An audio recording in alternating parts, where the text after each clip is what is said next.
পশ্চিমবঙ্গের রাজনৈতিক ইতিহাসে এক যুগান্তকারী পরিবর্তন ঘটে চলেছে। প্রথমবারের মতো ক্ষমতায় এসেছে বিজেপি এবং নতুন মুখ্যমন্ত্রী হিসেবে শপথ নিয়েছেন শুভেন্দু অধিকারী। এই পালাবদলের মধ্যেই স্বাভাবিকভাবেই উঠেছে প্রশ্ন, রাষ্ট্রীয় খাতিরে নতুন মুখ্যমন্ত্রী কত বেতন ও কি সুযোগ সুবিধা পাবেন? অন্যদিকে গত 15 বছর ধরে বাংলার শীর্ষ পদে থাকা মমতা ব্যানার্জি এখন প্রাক্তন মুখ্যমন্ত্রী হিসেবে কি সুবিধা পাবেন তাও জানার আগ্রহ থেকেই যায়নি। মুখ্যমন্ত্রী শুভেন্দু অধিকারীর বেতন ও সুবিধা। পশ্চিমবঙ্গের মুখ্যমন্ত্রী হিসেবে শুভেন্দু অধিকারী মাসিক প্রায় 2.10 লাখ টাকা বেতন ও ভাতা পাবেন বলে জানা গিয়েছে।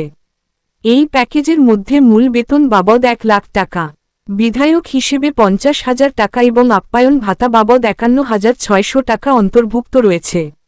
এর বাইরেও তাকে দেওয়া হবে সরকারি বাসভবন, Z+ নিরাপত্তা, সরকারি গাড়ি এবং প্রয়োজনীয় কর্মচারী।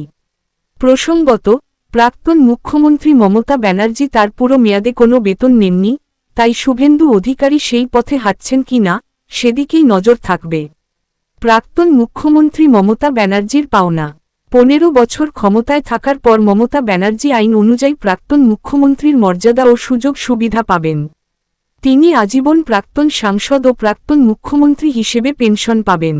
সাংসদ হিসেবে তার বেতন ও ভাতা মিলে মাসিক 80,000 থেকে 1 লাখ টাকা পর্যন্ত হতে পারে।